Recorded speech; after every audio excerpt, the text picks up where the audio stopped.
We're live out here at the Bull Street District. Behind me, you can see where improvements have really been made in the Gather-Kola construction. Really exciting stuff going on here around the Bull Street District.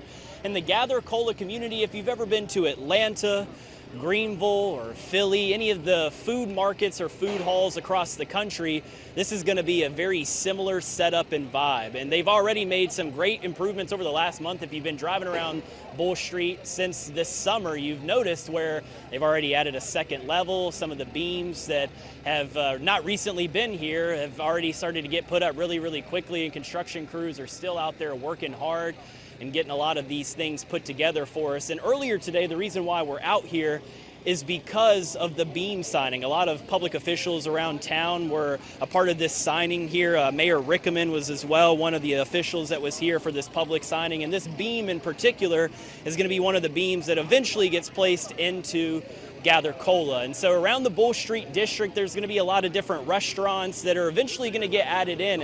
And they've already started to add some of these restaurants in here.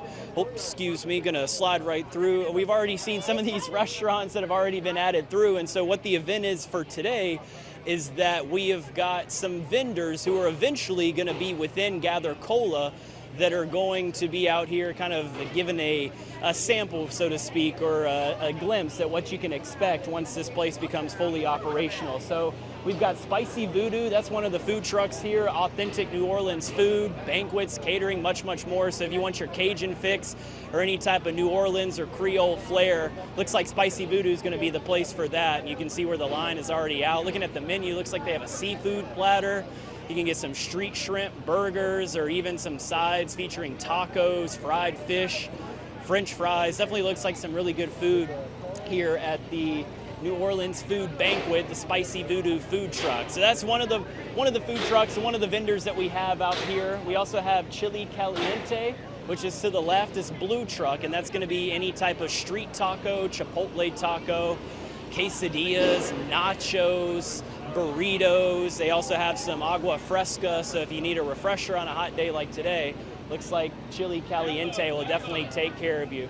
We'll go around the back here. Another food truck that we have out here is a barbecue spot, and I know here in the Carolinas, growing up in the Carolinas, if you're a big fan of the barbecue, they've also got your fix out for you here this afternoon if you want to check it out and see. This is Smoke It Up, the Smoke It Up food truck. The owner, Stanley Livingston, you're going to want to join us for the news at midday. We'll interview Stanley live about his food truck, Smoke It Up. And this is going to be a barbecue food truck. So if you want a chicken plate, a pulled pork plate, nachos, fries. He was telling me about his piggy fries are the most famous thing on the menu. And that sounds good. Wraps. They've got bottled water, lemonade, soda, all those good things. And so a lot of good combos here, a lot of good different types of food that we have. And so construction itself has really started to pick up. And so it's going to be towards the end of the year where we're going to see this come to completion. And that's going to be where the vendors are going to be able to get all set up. This will open it up, and I know it's just going to bring some great things into the city and going to bring a lot more of a lively atmosphere here into the Bull Street District. So reporting in Columbia, I'm First Alert meteorologist Chandler Jordan. Definitely looking forward to seeing the Bull Street District open up and Gather-Kola open up as well once we get into the fall and into the winter.